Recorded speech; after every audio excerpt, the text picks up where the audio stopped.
Season 1 was about transformation, realizing you can love your life and break free from stories that held you back. Now, in Season 2, we're stepping in a new frequency. What transformation looks like in real life. The messy middle. The real, raw conversations. If you're ready to live your truth, let's talk. This is Jessica Javens Talk.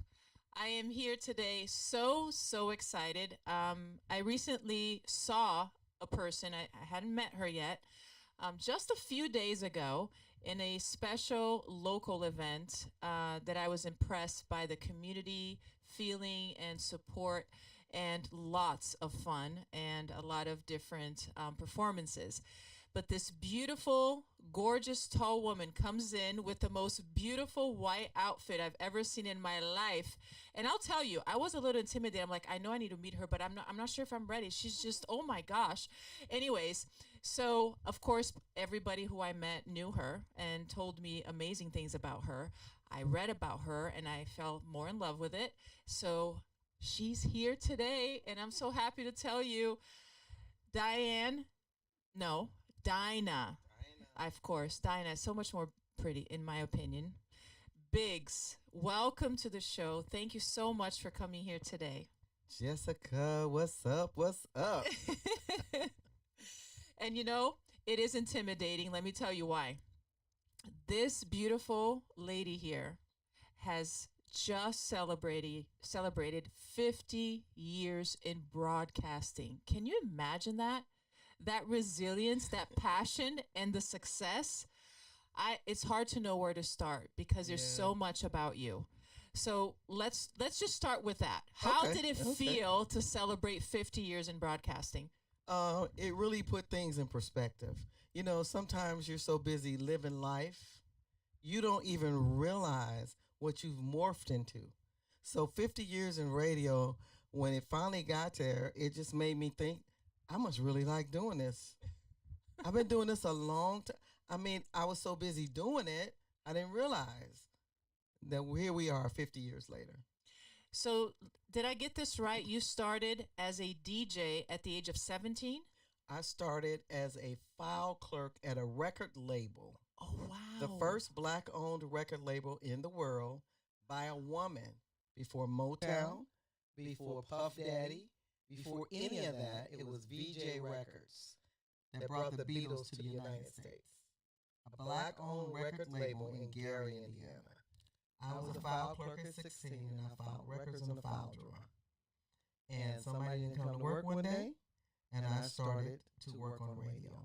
I had been carrying crates, DJing at sock hops, the school, the street corner, you know, playing around with it, and it got real quick. Did you realize that you fell in love with that career at that point, that early on, or no? No, it was the money. You know, I was 16. I was getting paid. You know, I could buy a few things, and you know, DJing. I was making $100 a night in the '70s, and you're DJing 4 days a week. So wow. I had more money. I didn't have to work nowhere. Just play records. Like, woohoo, this is fun. That's awesome. Did you have anybody not believing in you at that point? Oh my God, my family was so against me. My mom felt like I was throwing my life away, hanging in the streets all time of nights, DJing with these guys, picking me up, coming home smelling like smoke, you know, because back then you could smoke in the bars. And it was just all terrible at home. They felt like, you know, what is wrong with her? How long did that last? That the family, or were they always against it? How'd that go? It lasted till she made me make her a promise that I would go to college and graduate, so that when this DJ and stuff fall off, you have some way to take care of my grandkids. So a good 4 or 5 years, from 16 to 24, maybe. Wow. The whole until her friends, till I got good at it. Now, you got to remember, I was the hometown beauty queen. I won Miss Indiana. I was a run-up at Miss America. So I was, you know, why is she carrying crates and wearing her hat to the back? The evolution of hip-hop. She's losing her mind. So until her friends start saying, your daughter's pretty good at this. I need her to DJ at my party. Can you talk to her for me? Then it got real with my mom. Like, well, wait a minute. She may be really good at this. My friends are wanting me to get her to DJ. I was doing the Richard Gordon Hatchett era, civil rights movement, Black America, the first black mayor in the United States was in Gary, Indiana. I'm Wow. DJing at his inauguration. It got real quick. I was like, well, should I be proud that she's on the stage? She's just not in a dark club in the alley somewhere, So yeah. Wow. So I don't know. For me, at that, especially at that age, when you're talking about maybe about 7 years or so, Yeah, that's a long time a at long at, time. at that age. And how were you able to muster up the resilience of just staying there and sticking to it? Well, because I told my mom I had no money. It was a job. At the end of the day, I was smart enough as a kid to know that. Look, I'm making this much money every Friday doing this. I have money. I'm not unemployed. I'm not pregnant. I'm not robbing anybody. Is this really the worst thing, Ma? Really? Because in your mind, you think you associate DJs with shady people. The shady people are at the bar. I'm entertaining them. I'm not the shady Good one. point. Yeah. Good point. Now, you were mentioning to me earlier that there was something else that happened during that career that was a little bit of a negative experience that I wanted you to share, and how you used that to maybe propel your career even further. Right. Well, it was a lot going on in terms of me being a woman in the industry in the 70s. Very few. When I want to say maybe two female DJs back in the Wow. 70s at the evolution of hip hop, which was a forbidden music at the time. It was all kind of like bam, bam, bam, for this young black teenage woman. Uh, and I was just having fun and getting a paycheck. I didn't look at it as a skill set at that point. It wasn't it just, I happened to work at the record label and learn how to do it and DJ. The guys were DJing, like, let me do that. And I just learned how to do it. I can say I got great at it later, better than them. I just, because I kept at it. Yeah, that's awesome. But it's a male dominated business. So, tell me a story or give me an example so the people who are listening to us so they can maybe relate. How did that play in that industry and with you? Well, as a young DJ, I would go with all the DJs to the club, and they would go off and play with the women and stuff, and I would DJ, and they would get the money. So for a long time, I was like, am I supposed to be getting paid? So one of the DJs got sick and he couldn't come back. So I got his shift for like a month. And I started getting money like every Friday, like $500-$600. And I was like, am I supposed to be getting this money? And the owner of the place said, you not been getting any of that money? They were supposed to be splitting the money with you. That comes from being the neophyte in the Wow. room. I didn't know that. So I did all the work and the guys just kicked it. So finally, when he got well, I had his job then. They kept me. Wow. Yeah. Look at that. Yeah. That's amazing. Yeah. How long did it take for you to realize that or that event happened? It took almost about a year. Wow. I was so happy to be, graduated from college, turned 21, became legal. I'm in a club with 600-700 people. Back then, I'm rocking the box, and all the DJs showed me all the tricks because I was the little girl in the room. Oh. They showed me everything. I had the whole blueprint from I could scratch mix a record in a club, crisscross my hands, and do all of that before I was 21. I That was is the so girl cool. for real because they taught me everything. They taught me all their tricks. And I realized, like, okay, she got my job now. Wow. Yeah, Do you still mix today? I do. Yeah. Oh my I gosh. only DJ now for the homeless and for the kids. Once a year, I give a citywide Christmas party, and I DJ for the kids and for the seniors for my homeless events. I come out of retirement. It's a big thing. People come from everywhere just to see me do it. That's amazing. And it's a lot of people that do it now, but I'm like the original OG type. Oh yeah, absolutely. Yeah. And is the DJing that you do still like with the big records, the old Oh style? yeah. Yeah. I have techniques. That's a phrase they use, the turntables, the old school ones. And I do all the, I have a contract with IPS schools here, and I do all the dances for the schools. And I got pictures where all the kids is just looking at me because most DJs now push a button. That's right. They got a laptop with all the music Yeah. on, and they say, I'm DJing. I'm like, no, you're not. Yeah. I love it. It works, but no, you're not. You know, Yeah. for real. But yeah, it's, I stay up on it. I practice for hours at home. That's It's a awesome. hobby for real. So you do love it. Yeah, since I don't have a man, you know, I'll get me a glass of wine. I'll go in the studio and I'll rock out. Oh my gosh. Yeah. If I move to Indianapolis, I'm going to You coming invite over? myself Come over. on over. Yeah. Mhm. We got the big studios. Yeah. That's so cool. Yeah. So cool. Yeah. Oh my gosh. Okay, now you were saying that you were single, but you actually told me that you were married before, right? Yes. When I lost my husband. He passed. I am so sorry about that, but you were Yeah. telling me what a wonderful support and Oh. like he was there for you Yeah. in every way that you needed, Yeah. right?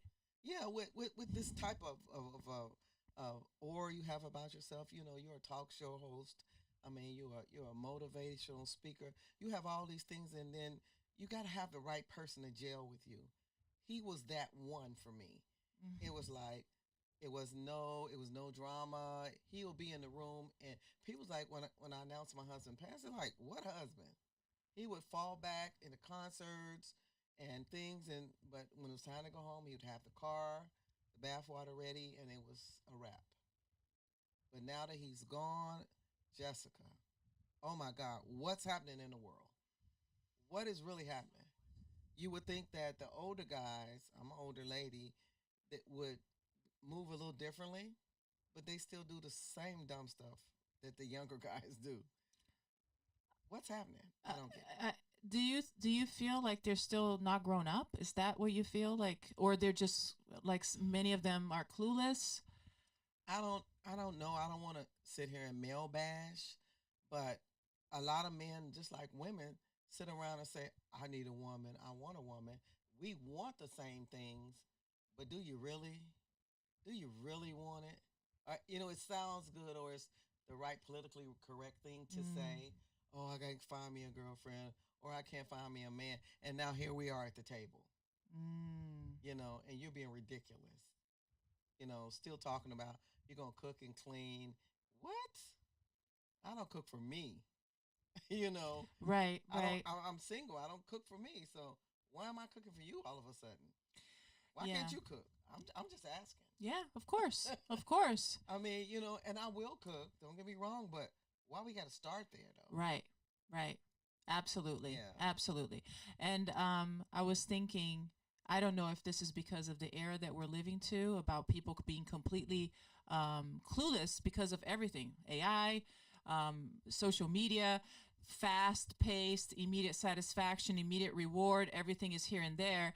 And then their expectation of a relationship is actually something that they want right now and then. And they might come too much, too hard. They want it Right. now, or they want to cut important steps. Right. Right. Did you feel that? I think Jessica, you're on point with that. I think that in today's world, the last 10 years ish, that it's made real interpersonal skills impossible. A lot of people don't know how to interact with you. They think because they said hi to you on Facebook that it's a real conversation. Um, the world is just kind of messed, especially the younger ones, uh, up with that because they think everything is immediate. It's here and now. They don't even have to write you a love letter. AI will do it for them. Oh my So are you gosh. really talking to me? I mean, nothing's like for real. The interpersonal skills that you grew up with back in the day, nobody's sitting down with their mother, their families. Your sister's in one room texting you, and the other ones. Yeah. Nobody's interacting. And I think that's what we do, you and I. Public speaking, podcast, radio. We are interacting with people. That's why they are drawn to you, to your show. You're actually having a conversation that they haven't had. They haven't had. People walk around. I had a policeman tell me the other day that hit and run car accidents, hitting people, pedestrians, are tripled because the average person is walking around with his Oh, head into his computer or his arm to his watch. that is awful. They have just come out with the glasses I saw now. that. And that's the next thing, the glasses. You put on, you don't even have to do nothing. You have to look down. It's right there. At me and they're talking. We could be talking and they're talking to somebody else. That is insane. It's ridiculous. But what are we going to do about it? Because this is the world we live in. We have to teach our kids, one, and we have to hold ourselves to a higher standard. On Saturdays, I pick up the phone and I call people. They were like, wow, you didn't text me? No, I didn't text you. What you doing? like I'm saying it to you. What are you doing? And it's just so unreal. Yeah. My mom is bothered by the pastors at church with the Bible on the phone, and they reading the verses on the phone. He ain't no real preacher. Hey, Ma, it's the same Bible. Yeah. But it's just it's changing in front of us. Yeah, and very fast. Very fast. Very fast. The average kid don't know how to sit down and have a conversation. They rather do it with their computer. Oh yeah, or be alone because they're not alone, yeah. but they're alone. Oh, I'm in a whole classroom with my friends on the classroom Zoom. No, you're not. Then they come out of the room and they grab their phone and get in the bed. Yeah. And play on their phone. It's no interaction. Yeah.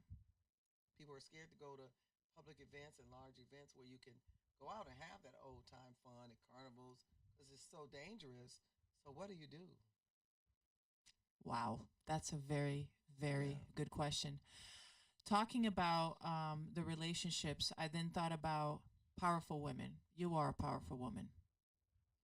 You are a huge example for so many people, but especially women. Now, let's go back a little bit when you had to get your degree that your mom said, oh, you got to go to school and you got to get your degree. So what did you do? What did you get?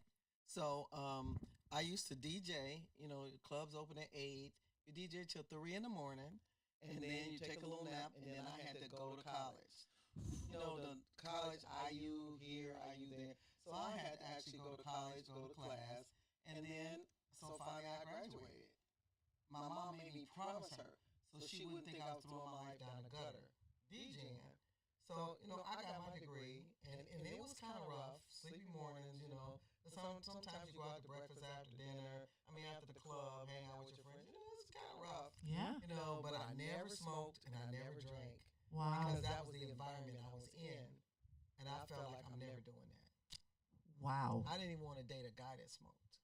Wow. Because I was in there all the time with smoke. And that's back in the 70s. People were not talking about how bad smoke was. They had I'm surprised if I don't have secondhand smoke. I was a DJ in a club for like 15, 20 years. It was no regulations of that back then. And then, like, every guy that wanted to talk to you was drunk. Oh, my gosh. It was my job to keep them drinking, playing the music. Right. So, so I never wanted to date a guy that drank and smoked.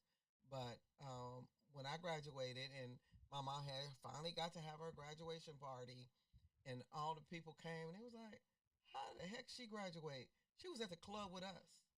Wow. I'm like, but my friends went home with stray guys, had random babies, and threw their life away like my mom was trying to think I was doing. Right. And I was working the whole time.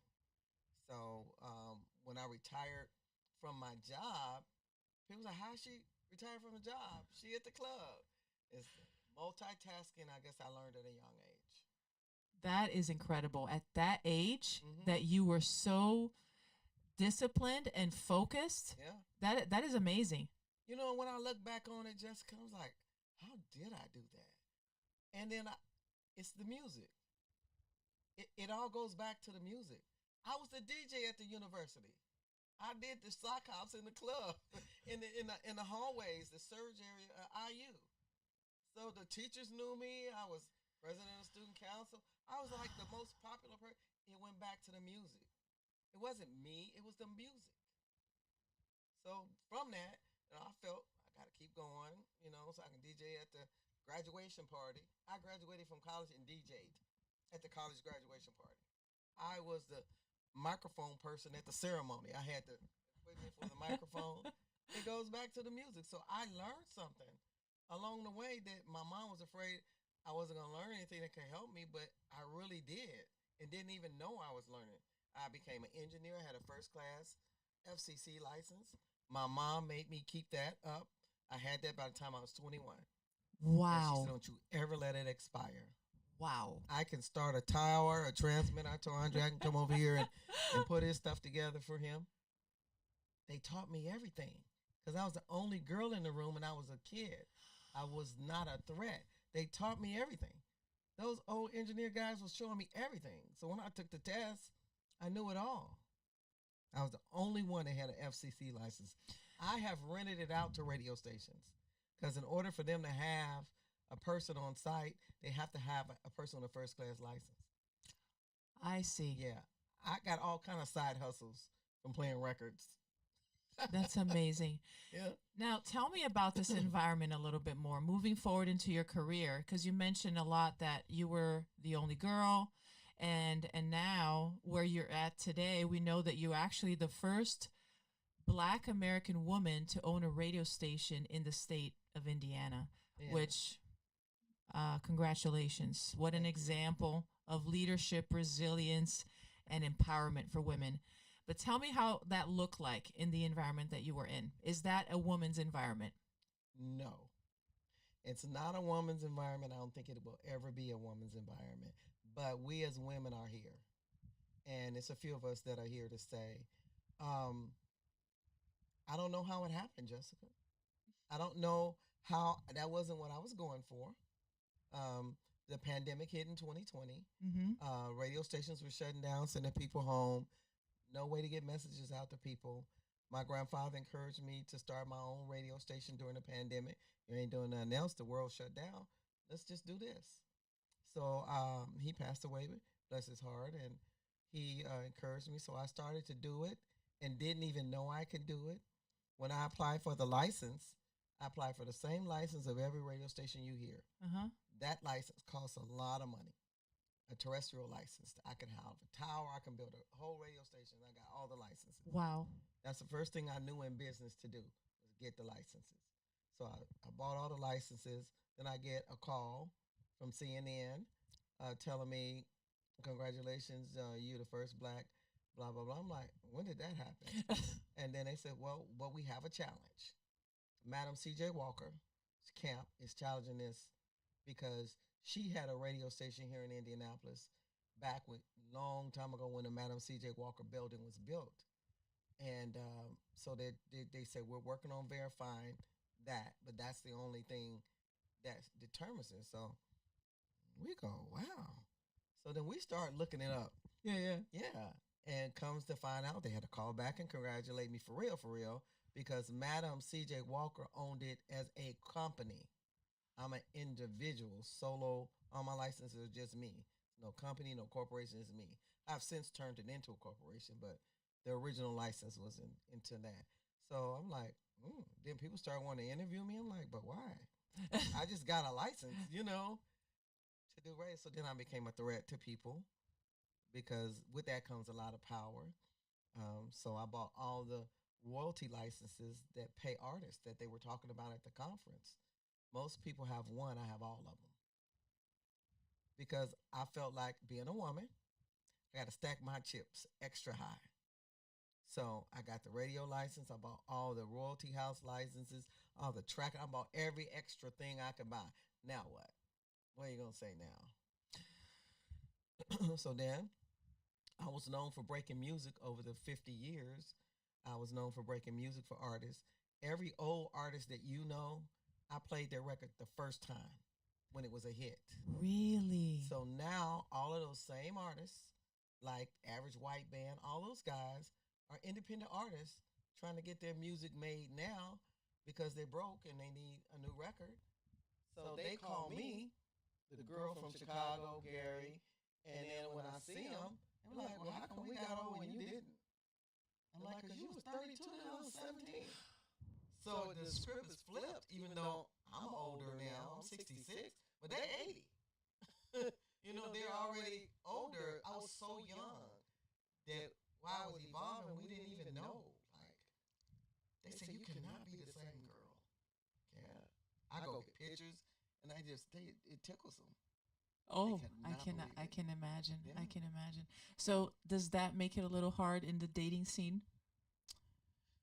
Yeah. I'm sorry, I have to touch Yeah. base on this again because Yeah. a lot of people are talking about this.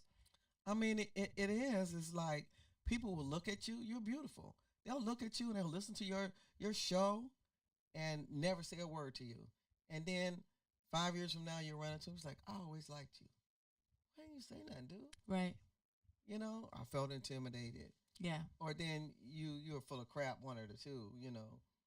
So it affects the dating game. I'm Mhm. around guys all the time. They assume you have somebody, and then most the guys I'm around tell them don't say nothing to her. She's working to make them respect what I do. They'll call, man, she fine. Like, hey, don't do that to her. So I don't know.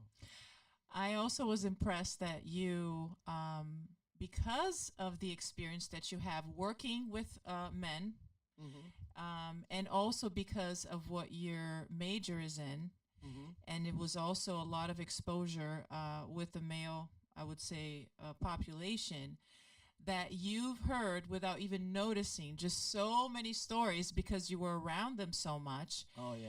that you can smell anything from the distance. So Jeez. tell me a little bit because I'm not at all good at that. So tell me a Right. little bit about that. Well, growing up as a young DJ, I'm running with guys. I hear all the backstories about all their girlfriends, the wannabe girlfriends. And then when I graduated from college, I morphed into the legal career. And so that's a male dominated field as well, legal. So I'm dealing with men everywhere I turn. I know everything. So when a guy comes to me with that BS, I'm like, bruh, please walk away now before I go ahead and tell you everything you don't want to hear. I can smell it coming because I've heard the guys talk about it all the time. All the time. We setting up the DJ equipment, getting ready for a show. On the breaks, man, you know that bro, what she did? Blah, blah, blah, blah, blah. And I'm like, and I see girls and they don't like me because I'm with the guys. And I'm like, ooh, I know all your business. Oh my gosh, that is I know crazy. everything. It sounds fun to me, Yeah. but I can understand why that might. Yeah. But you know what? You get it out of the way quick. Yeah. Most, I think, people don't, and then they fall into a relationship or something. Then they're, you know what I'm saying. Yeah. So I think that's it's a protection. It's a filter that you should carry up high. Gotta protect your heart. Absolutely, absolutely. Now, you came now from all of that, which is a beautiful career. You became this. You were already. You probably became even more stronger, more beautiful with everything that you have accomplished in your life.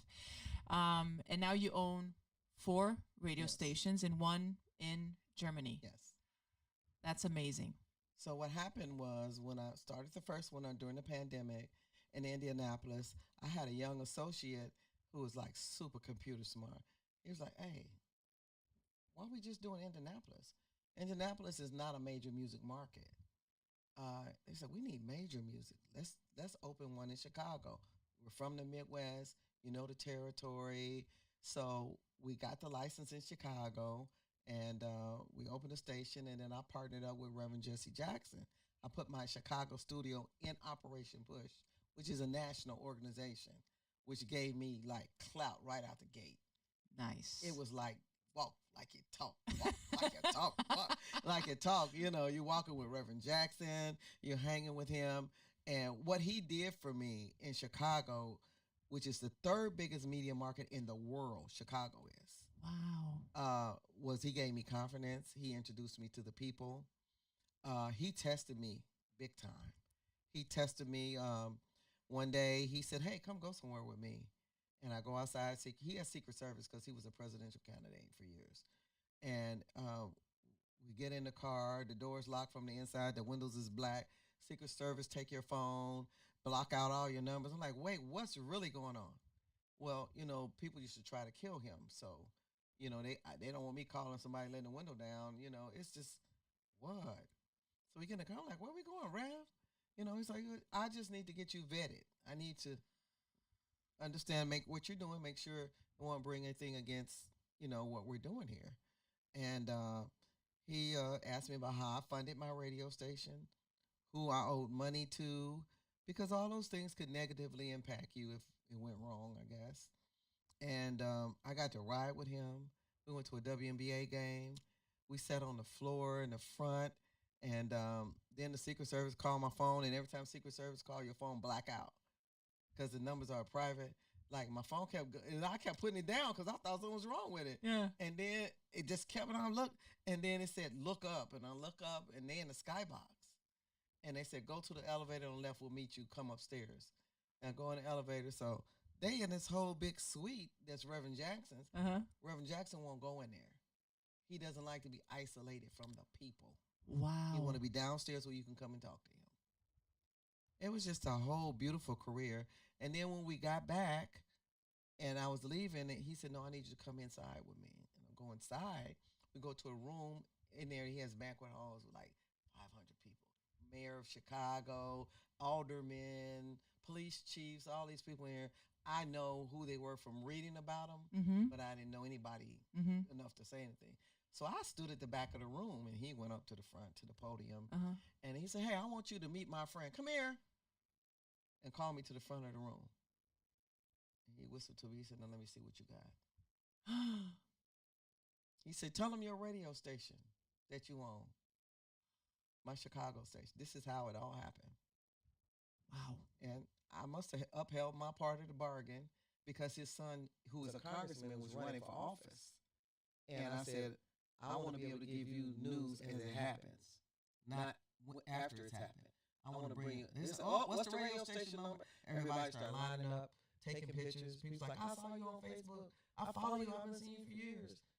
He connected the dots. That's what Reverend Jackson does. Wow. How did you feel at that moment?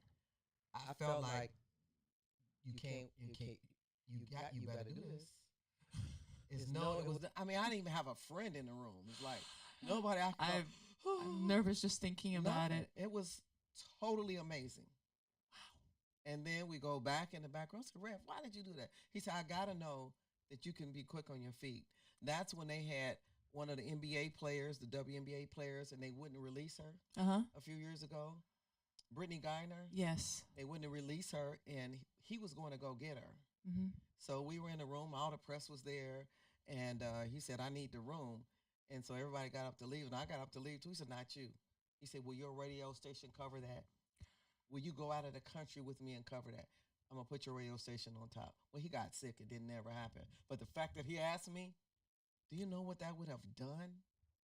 You know, they say one right move can make it. Just one. If somebody gives you a chance, and I always felt like since I've had the stations, we're celebrating our 5 years this next week, Saturday, I've given so many people their first chances. And it's so funny because I get irritated. I'm like, why is she? And then they have to say, it's the first time. This was you. You got to give people that first chance. You got to reach back. You got to do it. I love this. And because all of us in one way or the other can do that. Everybody who's listening here to our this episode, everybody in one way or the other can do that. And I love that because you told me that in a way your grandfather was there. He different than maybe many other males in your life who did not believe in you. He did. And he invested and helped you so much with your career. And now Rev helped you as well. And you are passing that along. And you're doing that to so many different artists. Some of them that I've met recently that I re-saw now at the MECAP event that I was so happy to see that are so talented. And I wanted people to know this because they need to understand how important it is and how much power we have to help each other. So share. We have the power. Yes. The power is with us as people. The interpersonal skills that we possess, we have what it takes to help each other. You know, you might not have time, but sometimes you have to make time. You have to just take that time out to make time. I was tired. I had just flew in from LA on Sunday because I worked there for Billboard. And I was tired, and I did not want to put that white suit on and come there. But I did it because I did a lot for those guys there. I needed to be in that room. I needed to be there. So sometimes you have to push yourself because you're now held to a higher standard, whether you ask for it or not. You as a life coach, you as a podcaster, when people look into your eyes and listen to your programs, we're relying on you to give us information. So with the male figures out of my life gone now, and I looked around and I was like, it's just me now. And, I have to have a talk with myself and say, you got this. You have been given every opportunity to be able to walk now without the others. And sometimes it's hard. It's like, who am I going to rely on? I have to reach back to what I've learned and rely on myself and keep pushing, and the rest will come. Thank you for saying that. And in this season, we're going deeper, bolder, and more intimate. I love that. Remember? Yes. And you touched on a point, maybe a fragile moment of yours. Maybe when you're going to bed at night and you're more fragile or vulnerable, and that those thoughts come and you might feel scared. So can you think about a moment or how you actually identify these moments and how you're able to bring yourself back up again from it? It's just, it's overwhelming for me.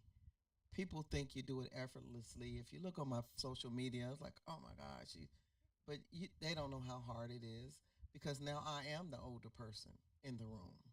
I do voice tracks for national TV shows, and so I fly out to do these, and it's all the younger pretty girls in the room, and it's like, they flying in this old lady from Chicago. Because when you say you got 50 years in radio, people automatically think, oh God, really? 50 years? She's got to be an antique, right? You started so young. And so, and I'll be right next to them, and they not even know it. I'll be sitting right next to them. I'm sure. And they're yakking, and then when they call me, they go, and those are the moments I have to be encouraging and remember that, the light is shining on me. So I need to just shine now, because it'll help them, And the other funniest moment as a woman is that they do wardrobe for me, because I'll be on, how they'll be doing a show, and then they'll flip to me like, this is a group that blah, blah, blah, and they'll flip to me. So they do wardrobe. So they bring the racks of clothes, and the skirts are like big as my arm, the little bra tops. And I'm like, who's wearing that? But all the younger girls have it on. So now I'm feeling like I'm in this age thing. But I just promised myself that I would age gracefully. I would stay in my lane. And in most cases, I'm always suited up. And I look my age. I stay respectful. And so then after the young ladies that were talking about me, they'll say, oh, can we come talk to you? And I just embrace them. And then they say, you got any advice for us? Like, put some clothes on.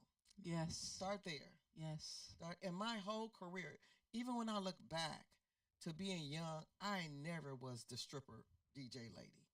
Ever, never. And when I got national contracts from Walmart and Bank of America, they research you. Their team go back. Oh, yeah. They research you. And that's one compliment I always get from them. It's like, you stay consistent across the board. Even in 30s, 40s, you had suits on. You never went the expose way. Yeah, because once you post it online, it's there forever. Even if you remove it, Yeah.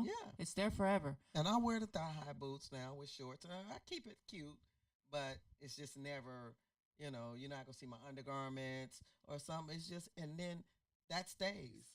So now you trying to get a national contract with that, and you wondering why you can't. And the whole base of my whole radio career was built on community service. As that young DJ, I used to be on the street corners, I told you earlier, with a case of water and a microphone, playing music with people in my community. In Gary, Indiana, where the Jackson 5 was, we were friends with them. My mother was the Cub Scout teacher to them. Wow. So, I just did everything. So I started doing kiddie discos when it wasn't even popular to do for the kids, and I had a passion for seniors. So when I went to Salvation Army and Goodwill to get a sponsorship, they've been sponsoring me for 15 years under my own brand. That's before incredible. I even bought a station. That's incredible. People see you. They see you. That's amazing, because we people who are in social media now know that perception is very important, but it goes even deeper, like you're saying. And you're right, because, and I'm a believer of that too. You don't need to show, like you said, that much for you to look pretty or for you to be valued. Taken seriously. Yeah. Taken seriously, much to the opposite. Right. And you're absolutely stunning. You are. I'll take you it. are. I know. And I've I'll looked take at it. so many of the different videos and pictures of you, and you're right. It's across the board that way. And that's what is inspiring, because people sometimes are doing these other type of clothing. Why? Because they're seeing other people doing it. Trending. Exactly. But if they see you as the successful, amazing woman and strong woman that you are today, and the way that you're portraying yourself, there is no comparison. So in a way, I'm so happy that you are in broadcasting because you are more visually seen by these other women. And I want this to convey to the families, to the children, the mothers, everybody here who's listening, is to understand how much power they have, and that you don't have to appeal to certain things that are trendy right now. Like, I don't know, even like the gym clothes that people wear at the gym today, it's like has changed, you know. My mom is 80 years old, and she's still on me. You're not gonna wear that ever. Because you don't need that to be valued, to be beautiful. You don't need to be in that level, you know. But unfortunately, the media has such a power. But women like you are such an inspiration, and I was so thrilled for you to come to the show because of that. Tell me now, what message that you feel from deep inside of all of these different things that we talked about, that you felt and that you remembered, that somebody, another woman on the other side of this lens, can take away and start practicing right now to help her with her present and future? That's a really good question. That's a good question for a thesis. Yeah, for a PhD. I'm going to keep that because I've been threatening to go back and get a PhD. Really? I have. But the takeaway for me to share, and for someone to just embrace that's listening, that just may need a push, is to know your own strengths, own your power, work at doing what you want to do. There's some things in life we have to do. We got to work to pay the bills. But what is your passion? What is it that you like to do? If after you feed your kids, go to work, clean the house, go in a closet with your book and write down what it is that you want to do for you. Don't involve a husband, boss, nothing. And own your own passion and work a little bit every day toward that. I absolutely love what you said. Yeah. It was only after my 40s that I realized that. Yeah. And that I start working towards that. And now I am where I am, loving my life because of that one thing that you just said. And I didn't realize it. I thought I just had to get a job. I should be grateful just to have a job, or be grateful for just the people who wanted to hang out with me. And I just took it as it is. But I took the charge and the power away of me making my own decisions. So the way that you put it right now was perfect. Yeah. Thank you for sharing that. That's very powerful. I have been so grateful because when this production reached out to me to be a part of their show, that one yes took me to another door, that took me to having my own channel, my own show. And then from that, I started to meet other people. And now I got to meet you. And this is an absolute privilege. And now I get to share you with so many others that are listening. I am thankful for that, because like you said, what women have helped, and not a lot. I reach out to all the women organizations, and never much. And then when Andre said you want to interview, I was like, really? He was like, yeah, she wants to talk to you. I was like, man, that is so cool, because that's what we're supposed to be doing. Yes. This is what we're here for. We interview everybody, but we're supposed to reach out to help someone that's doing something that we're doing. Absolutely. That's amazing. Yeah, I'm also part of an association of entrepreneur women where the majority of the women that we do help and support are immigrants. So we do that too, because the life of immigrants is very, very difficult. It is. And this year especially, of course, people know that. And we want to make it right, but at the same time, we want to be able to be helpful in understanding. So my heart goes out, especially to women. And you experienced that so much, that challenge of being a woman and being Black American. So it's like a lot that you had to get through to be able to be successful like you are today. So I'm very privileged and happy that I was able to meet you and bring you here to the show.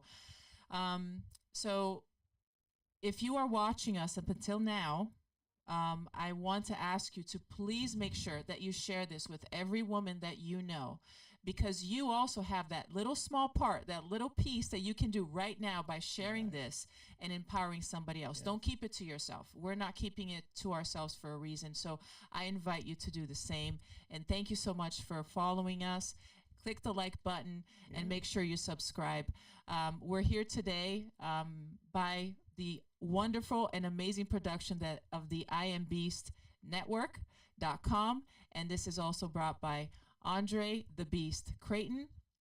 And I have to mention, this is also brought by Forever Living, the aloe vera juice that transformed my life, and my brother's new bar in Fort Lauderdale, Wine Bar. If you like wine, you like wine. Yes. When you go to Fort Lauderdale, you need to come with me. Okay. Through the vine. So this is Jessica Javens Talk, and we had Dana Biggs today. Thank you for watching. All right. Bye, guys. Let's talk. This is Jessica Javens Talk.